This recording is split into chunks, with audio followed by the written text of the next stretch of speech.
Welcome in, ladies and gentlemen, to episode 38 of the Top Dog Talk Podcast. Josh, already screwing up the intro as we go live. Back alongside me, my co-host Dan Kiley. Dan, how's it going to you on this Monday evening? It is great to be here. I am excited about this. This is my first. Well, I mean, I've done some live stuff with some people before, but this is the first time that I've ever done a show live, and it's about me. So this is crazy. I'm gonna be probably all over the place a little bit today. So hopefully we'll get it focused in and dialed in, and we'll be great. Excited to get it on the road. Got a lot to talk about today. I know you came off a little vacation.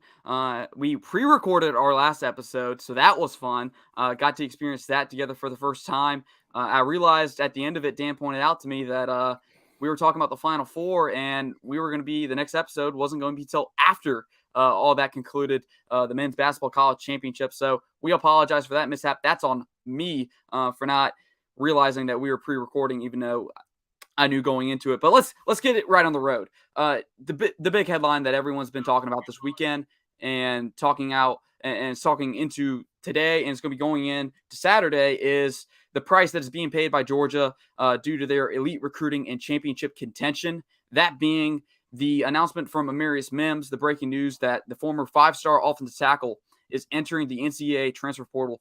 Dan, first off, let's get reaction straight off the bat. I mean, what was your reaction to this? I know some says this wasn't too surprising, considering what Georgia has in that offensive line room. Let's get your reaction real quick. I don't think surprised is an accurate word. I think disappointed is an accurate word. This is a guy that I had really high hopes for. Whenever he came in the recruiting class, this is one of the guys that I was very, very disappointed because I had really wanted to see him, lining up between the hedges for my Georgia Bulldogs. So I understand why he left. He had, I get it. I totally get it. I guess I was just disappointed because I really had hoped to see him play here. Yeah, to me, it wasn't the fact that we're losing, depth. More so, it's about we're losing a future starter. And as we've said multiple times, probably many people have said potential all-SEC offensive tackle. Some have even gone as far to say he's a future NFL first-round pick if he performs to the level that many predicted him to coming out of high school. So I think right off the bat, let's go ahead and just dispel some of the misnomers that are out there, some of the Debbie Downers, as I call them. No, this transfer is not an indication of bad culture at the University of Georgia. God, I hate that take, and I see it too much. Still to this day, do we see the take, oh, Georgia must have something bad going on. It must be bad coaching for so-and-so entering the transfer portal. No, that is not why Amarius Mims is entering the transfer portal. I think it's pretty clear. I thought it was pretty obvious why he was entering the transfer portal. Like Dan said, I mean, Georgia is absolutely loaded at offensive tackle, specifically on that offensive line. I mean, you got Broderick Jones, Warren McClendon. Broderick Jones, a former five-star. I believe Warren McClendon was a former three-star. Both have experience at those two positions. I mean, Dan, was it too much of an ask to beat those two guys out? No, it's not too much of an ask, but you can also just go ahead and eliminate all of the talk. All of it can just be gone. If you would like to know why he's transferring, his mother went on Facebook yesterday and said it's because my son is too damn good to be standing on the sidelines. That's why they're leaving. He's going to play somewhere. So, yeah, at the end of the day, the kid has got to do what's best for him. It's not a culture thing. It has nothing to do with the culture. The guy was given an opportunity. What ended up hurting us is Warren McClendon came back for a year that everybody thought he was going to be gone. Amarius Mims, in his own mind, thought he was going to be the starting right tackle this year without much competition, if any at all. Now, all of a sudden, you have a returning SEC, all SEC caliber player ready to start again. And the guy's got no place to play. He's not going to beat out Broderick Jones. Broderick Jones came in and did a fantastic job last year, allowing Jamari Sawyer to kick in the guard. Godsend, right? So, Mims was really counting on that spot. He has no desire to move inside the guard, which was, something that I had said in a couple episodes back, is that maybe he would be willing to kick inside for guard for 1 year, but clearly that was not it. So, he's going to go somewhere else and he's going to be a superstar. And I absolutely think he is going to be a top 10 NFL draft pick one day. Maybe I'm wrong. I really think he's that damn good. He's 6'7", 330 pounds. I mean, just reading off those measurables, it makes you think and remember Isaiah Wilson. I mean, Isaiah Wilson was pretty much along the same height, if not a little bit bigger than Amarius Mims was. And I believe Isaiah Wilson may have been bigger in weight. I think he was, 340, 350 at one point in his Georgia career. So, the measurables are there. He has everything you need to be in an all-SEC offensive tackle. And I was kind of confused to see people going on, my timeline or on the timeline on Twitter saying, oh, how can you say he's a potential all-SEC first, all-SEC offensive tackle if he never even started on his own team? And the flaw in that logic is, well, Georgia also has five-star Broderick Jones with 4 more games as a starter and a whole year of experience more than Amarius Mims. They also got a guy like Warren McClendon who started in 24 games in these last 2 seasons alone at right tackle. Where is the opening there? Where is Amarius Mims have an advantage experience-wise? Like Dan says, maybe it's at guard. But then again, Dan points out, yes, he could play guard, and I think that's something that Alabama does really well is convincing these guys, these tackles, to play inside, and wait their turn while doing so, like Evan Neal, for instance. But, who's the last Georgia guard? Is Mims too big to play guard? Probably too tall. I mean, it just depends. Everybody's different, and people can do a lot of different things. Like, look at Jamar Sawyer. That guy, what a pleasure it was to have him on our team, first of all. I mean, the guy would do whatever you ask him to do. And I think that's part of this, too, is that I don't know if they asked Broderick Jones or asked Amarius Mims to kick inside. I don't know if they even asked him to do that. Maybe they tried to do it during practice, and it was just not good for anybody. If we're not there at practice, we don't get to see that kind of stuff. We don't know the conversations that were had. What we do know is that he wasn't going to start this year because of the 2 guys that we had coming back. It's unfortunate, but I don't have any ill will to the guy, right? I want him to go on and be great, as long as it's not at Florida or Alabama.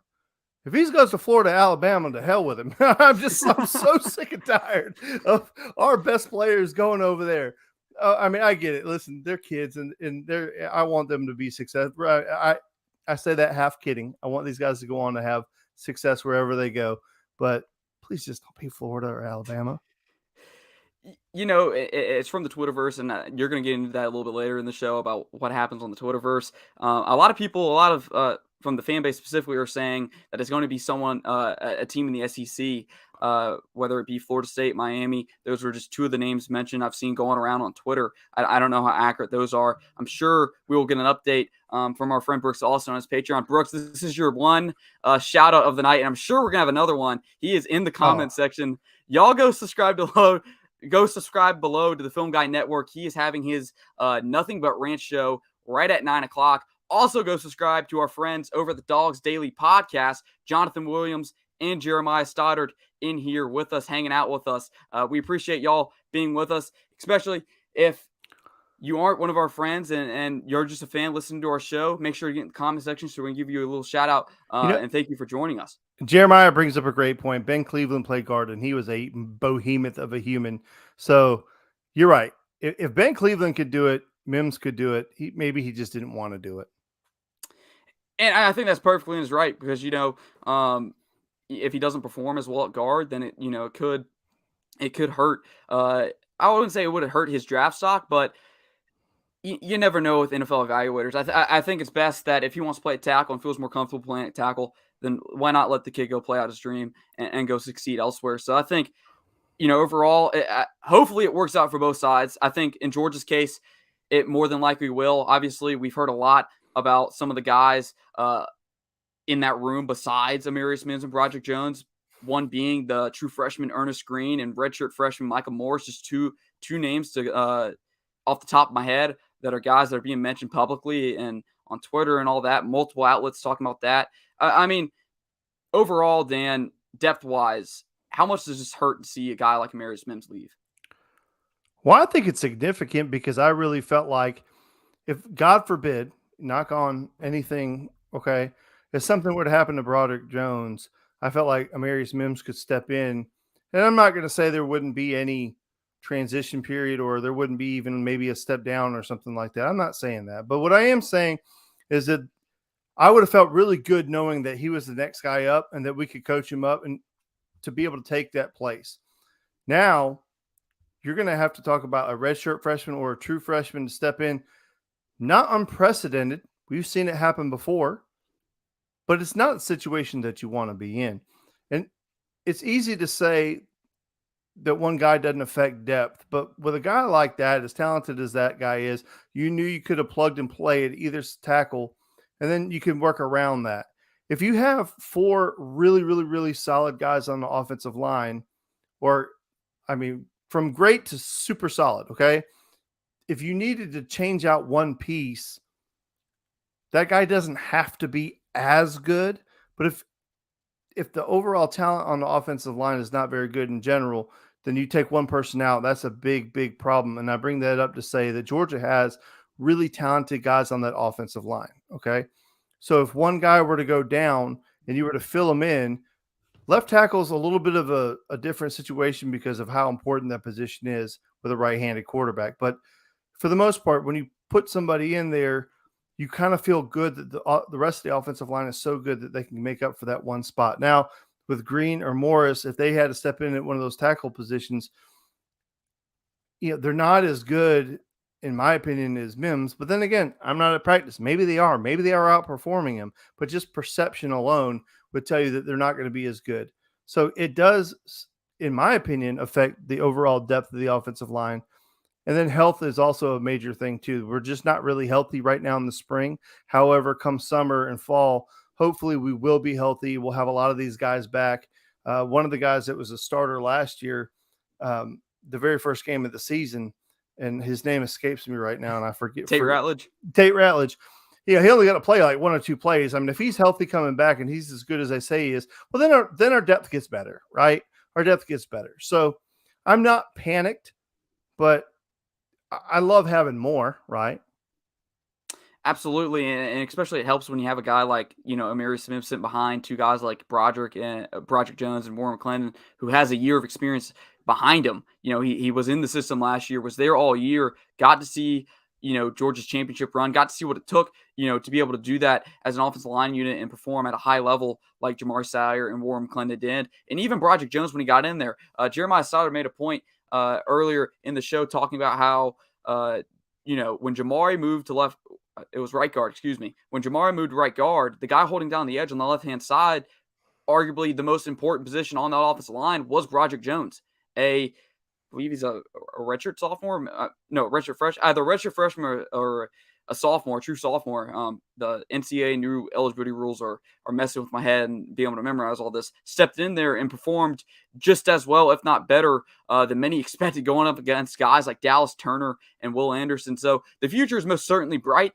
I know it hurts for Georgia fans to see a talent like Amarius Mims leave, but I think in the end, it helps you be able to keep another 5-star like Ernest Green or another high 4-star like Mike Morris on the roster for a few more years and give them, it opens up a pathway to playing for those guys in the future. Because like you've already said, Warren McClendon, this is most likely 99% going to be his last year in Athens because Brooks is the one of the top believers that he is a Sunday player, and I wouldn't doubt him on that one. Not many would. So opens up the pathway to playing time for those guys. So Dan, before we move on, I want to get your thoughts on this trend. I mean, and we've seen it develop over the last 3 to 4 years, and it's been the price of championship contention.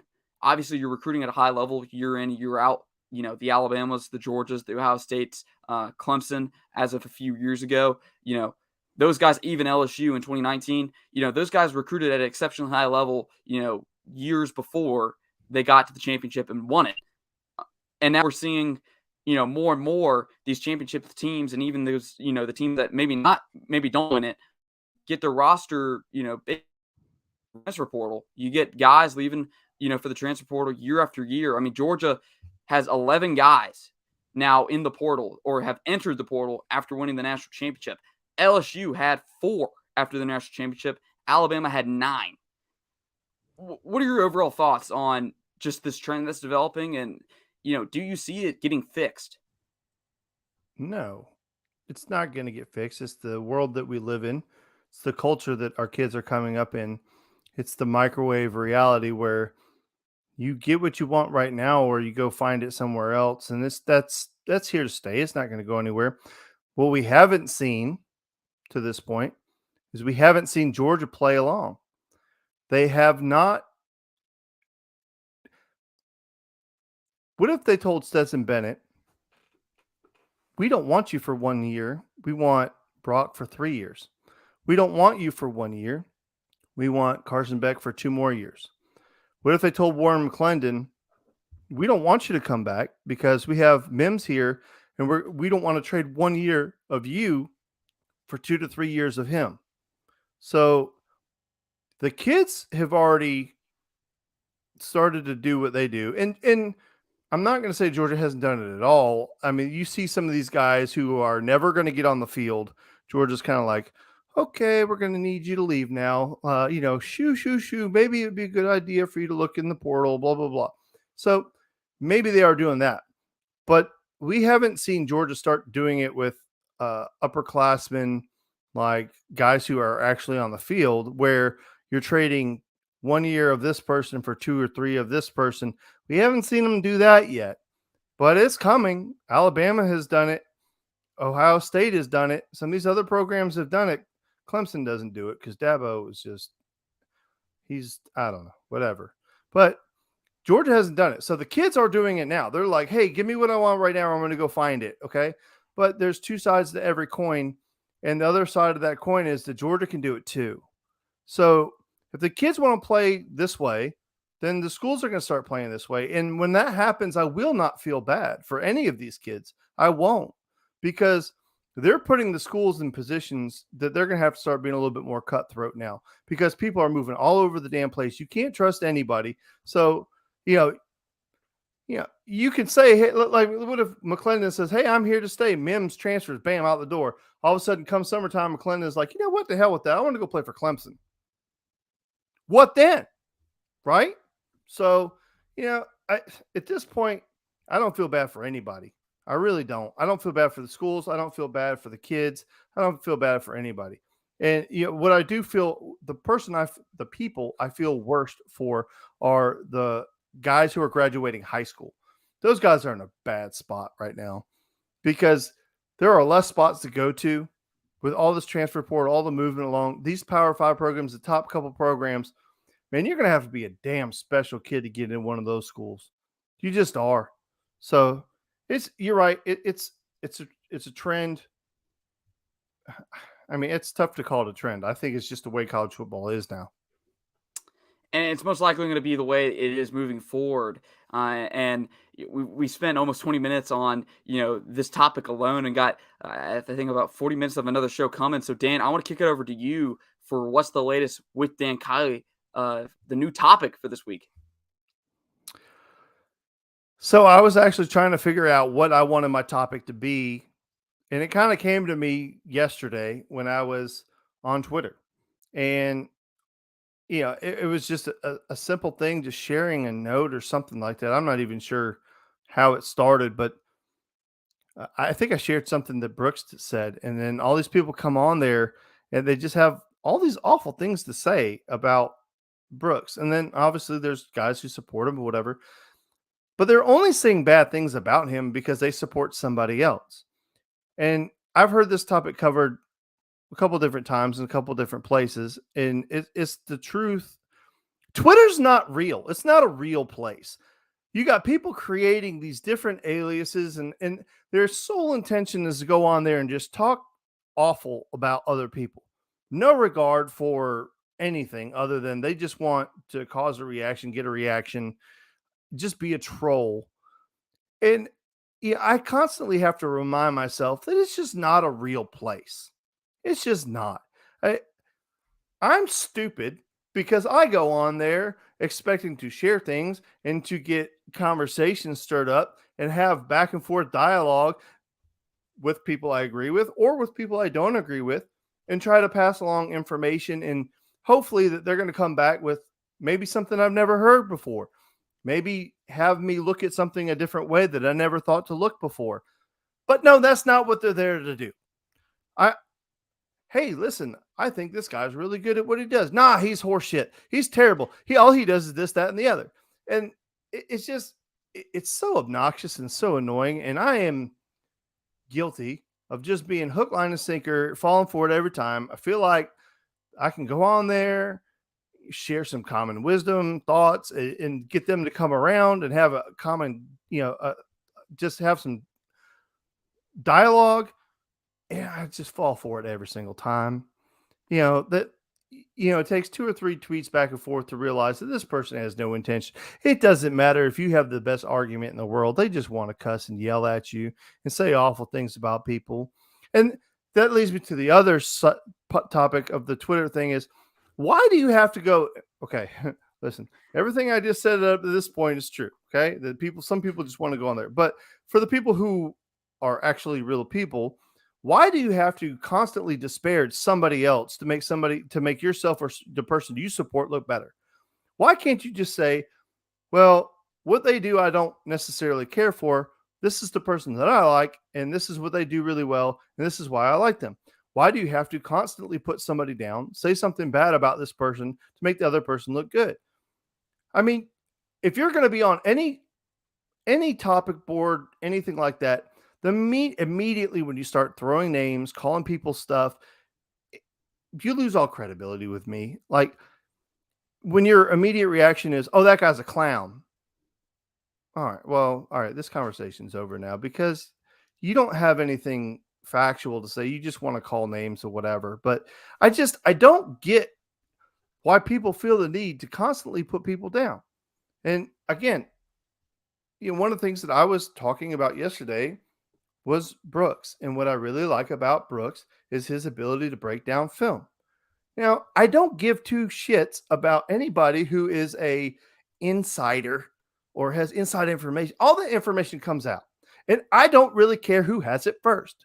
I don't care that, Harrison Reno had it first. Jeremiah Stoddard had it first. Jonathan Williams had it first. I don't care. My life does not revolve around that information. I don't have to know immediately because most of the time I'm not locked in.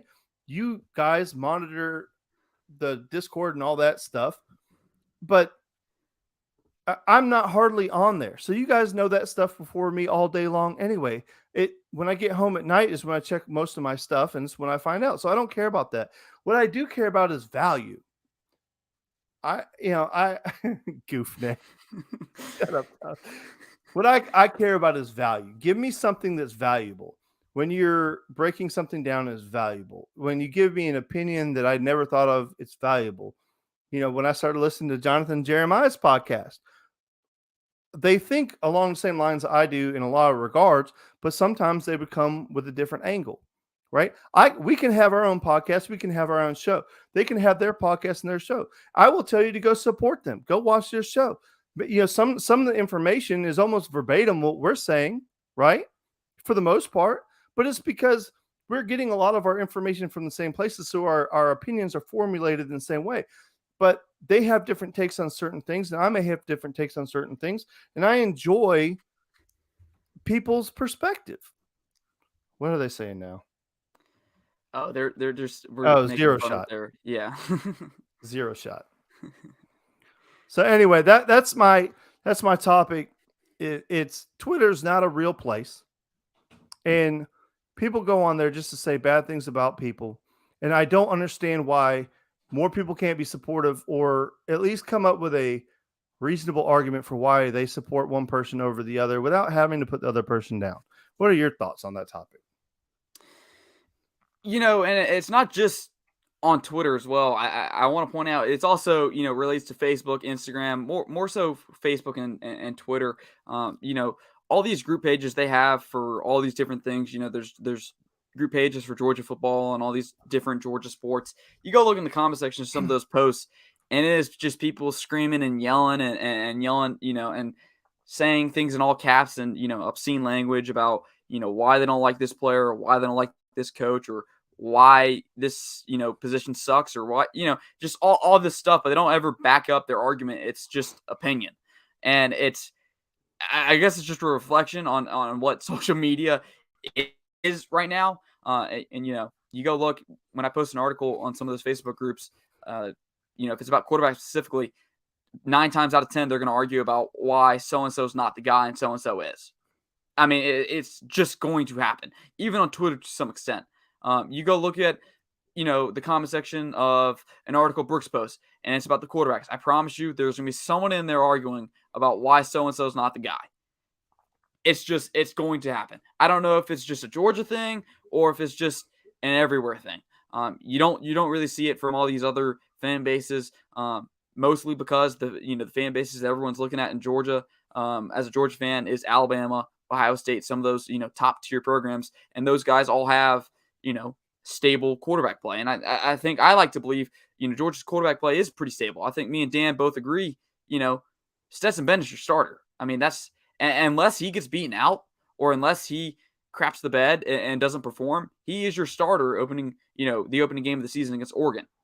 So it's interesting to see how just social media continues to evolve and just turns into a constant yelling match. I mean, it's a great topic because it relates to everything we've seen within the last few days. Well, Paul Feinbaum doesn't have a lot of confidence in old Stetson Bennett. But we'll get a chance to see all of those guys in just a week now. I guess on this Saturday, Georgia will take the field for their spring game. And that leads us to our G-Day preview. We have 1 week left of practice, and we've got some injuries piling up. We got some guys getting dinged up. We got some young guys getting reps. We're going to have an opportunity to see what these guys have been all about all spring long, and we are going to get to see that on Saturday. And I am, for one, excited. I get excited every year for this, and I don't know why, but ever since I was a little kid, I always got excited about the spring game.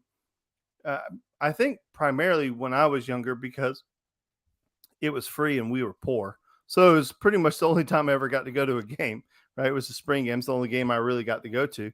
So that's probably where my excitement stemmed from. But, even to this day, I'm a grown man and I get made fun of all the time because they're like, dude, you're getting excited about a scrimmage. And I'm like, yeah, I am.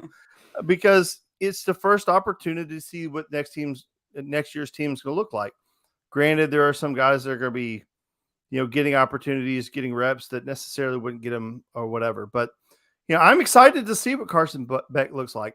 I mean, he looked good last year in spring game. I'm excited to see what Brock Vandagriff looks like with more opportunities. I'm excited to see what Gunner looks like.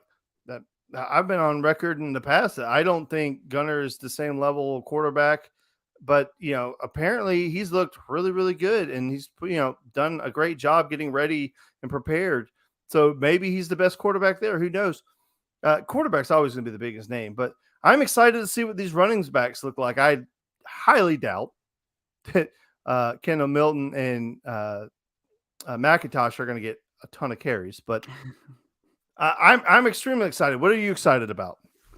I think for me, it's, despite the game plan going to be, very vanilla, the defense ain't going to show much. The offense isn't going to show much. I think the most exciting thing is to see really these receivers play. I mean, you're losing a guy like George Pickens, an explosive play, take a shot over the top of the defense, 50-50 ball, whatever you want to do with him, he could do it over the top of the defense and be that deep threat, be that X factor that Georgia needed when they needed it. I want to see these receivers play, and I know they ain't going to be running any fancy routes or any difficult concepts that Monken wants to use in an actual game setting against an Auburn or Florida. But this is going to be the first time we see a guy like Eric Gilbert, like Jonathan points out, in a game setting in over 2 years. It's been 2 seasons since Eric Gilbert has touched the field. I think the last game he played was the game right before the shoe game.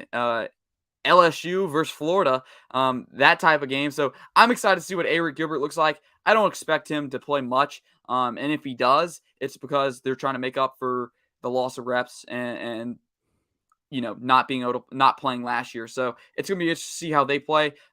Dominic also points out Dominic Blaylock, a guy who is coming off last season where he returned from his ACL injury, 2 ACL injuries that kept him off the side, kept him sidelined for 2 years. Gonna be interesting to see how he plays. Also got some young freshmen that he is pointing out there. Dan, what are you looking for? What position excites you most heading into the spring game?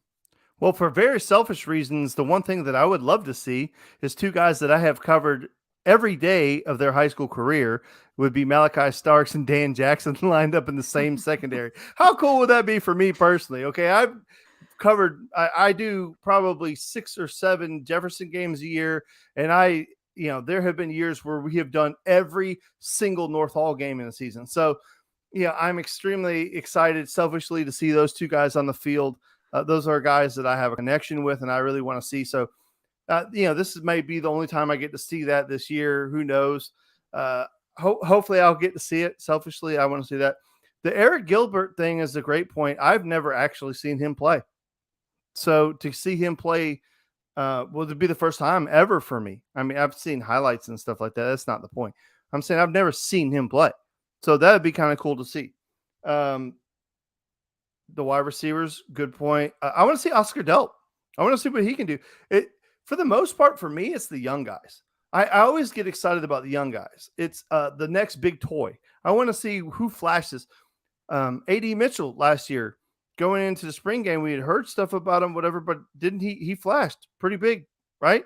And then he had over 100 yards. Yeah, all summer long it was, oh my God, do you remember what this kid did? And then it builds up the excitement. So it's not necessarily the older guys who you're excited to see because you, for the most part, know what they're capable of.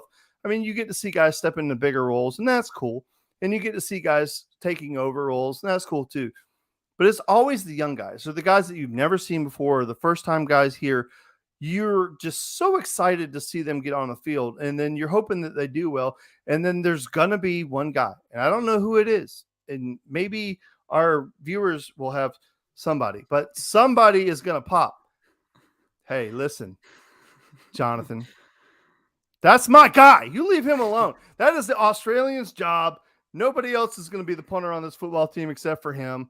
He was guaranteed that job. It's an under the table deal. Listen, I'm a punter. I know how this stuff goes. Okay, it's a 4-year deal here. Okay, you leave the punter alone. Brett Thorson will be someone that people are excited to see. Obviously, as Jonathan says, the punter from down under. Another good shout, Chaz Chainless, a guy that has instantly become a fan favorite in the Discord. It's going to be interesting to see how he plays at outside backer. I mean, that's just the type of guy that may have not gotten a lot of spring reps or a lot of in-game reps last year in meaningful snaps. But guys like that are going to come into this game, going to get a lot of reps, going to soak up this experience and take it in to this fall. I think the spotlight, as Dan has always said, is going to be the quarterbacks. And Jeremiah said, obviously we don't want to judge too much of what we see from the quarterbacks, specifically talking about Gunnar Stockton, just because, as we've already mentioned, the game plan is going to be very vanilla. They're not going to run anything too out there or anything special. It's going to be backyard football at its finest, in my opinion. I like all these shots. I mean, receiver, quarterback. Before we move on from quarterbacks, Dan, what are you looking for? I mean, because this is glorified preseason. I don't even know if I can call it glorified. I guess it is glorified preseason at this point. I mean, what are you looking for these quarterbacks? That they can get a team in and out of the huddle, get them lined up properly. Shut up, Brooks. Get the team in and out of the huddle, get them lined up properly. Know where to go with the football, when to go with the football. That's what you should always be looking for. You're right in the extent that it's hard to take a whole lot out of it, but when a guy looks bad, you can take a lot out of that. If a guy looks phenomenal, I can understand when somebody says pump your brakes, temper your enthusiasm. I get that.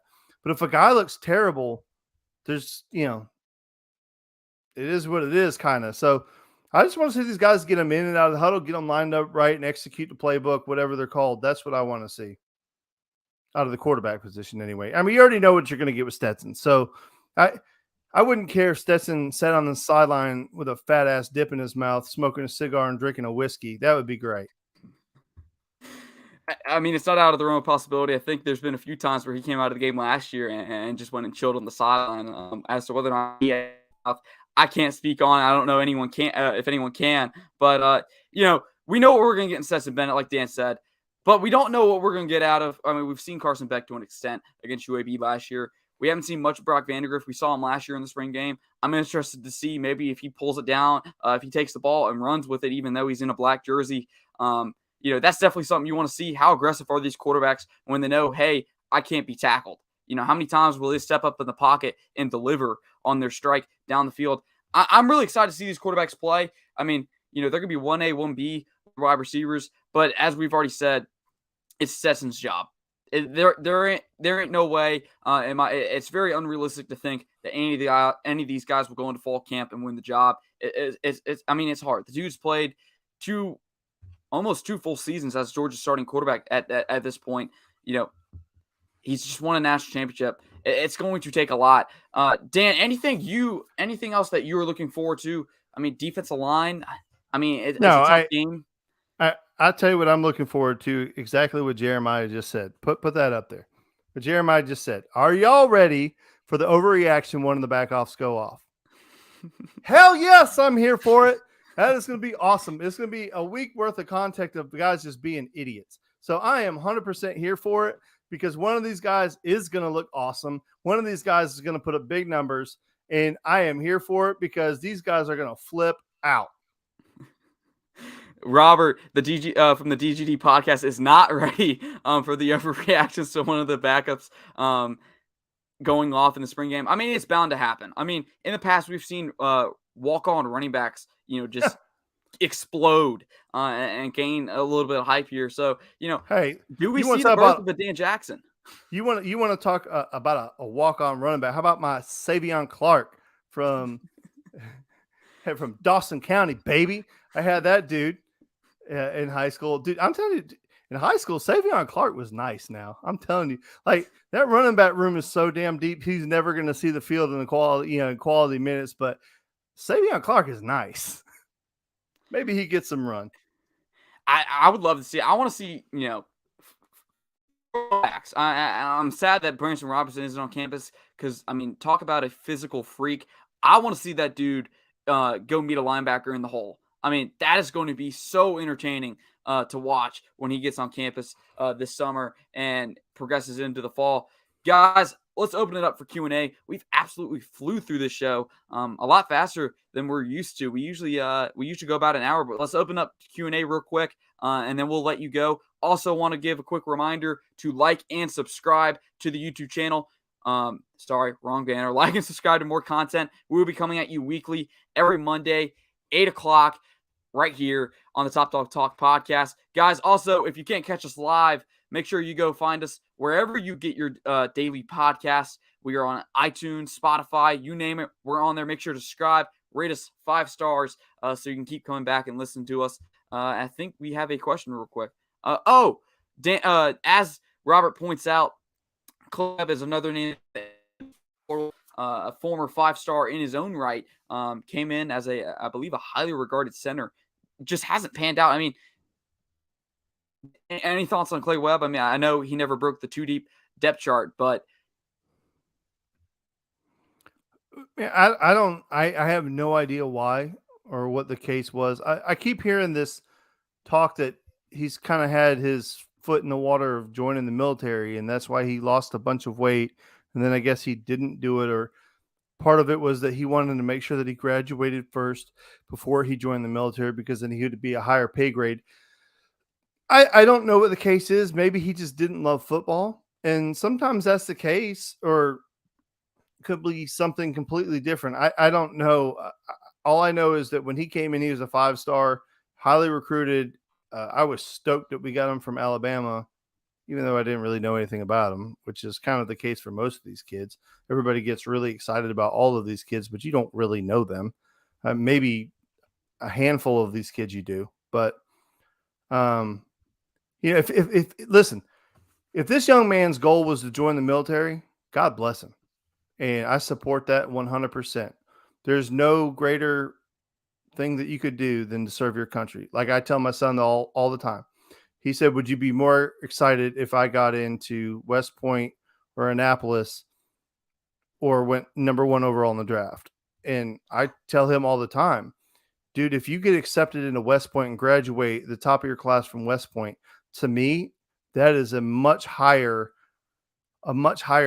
in my pedestal of things than being drafted number one overall. Would that be cool? Getting drafted number one overall? Cool. Whatever. Yeah. But you go to West Point, graduate at the top of your class from West Point, man, that's special. It just is. So if the military, if it's in his heart and that's what he wants to do, I 100% support him and wish him nothing but the best.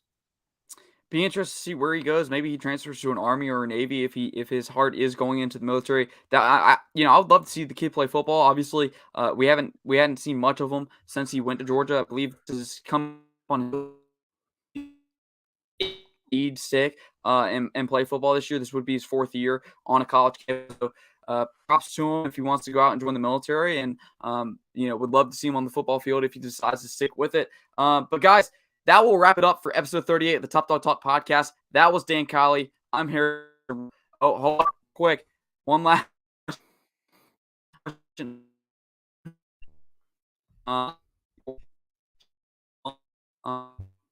Oh boy.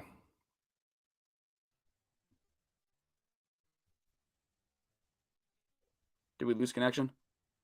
I think you did. Okay. Quick question. Who has a better day? Xavier Story or Smell Mondon? I don't know. Flip a coin. I mean, I heard that Smile Mondon was hurt and dinged up. So if he's not, then I don't know. I mean, I would go with Smile because I think he's a pretty talented dude. And I think let me check Smell is out with shoulder surgery this spring. So definitely sorry. But guys, that is gonna wrap it up for episode 38 of Dawg Talk Podcast. I'm Harrison Reno. That's Dan Kiley. Make sure to subscribe, like the video below, subscribe and like to keep up with us. You can go find us on any podcast, anywhere you get your podcast. Guys, we'll see you back next week. For those that are joining us Tuesday morning, good morning to you, and see you for episode 39.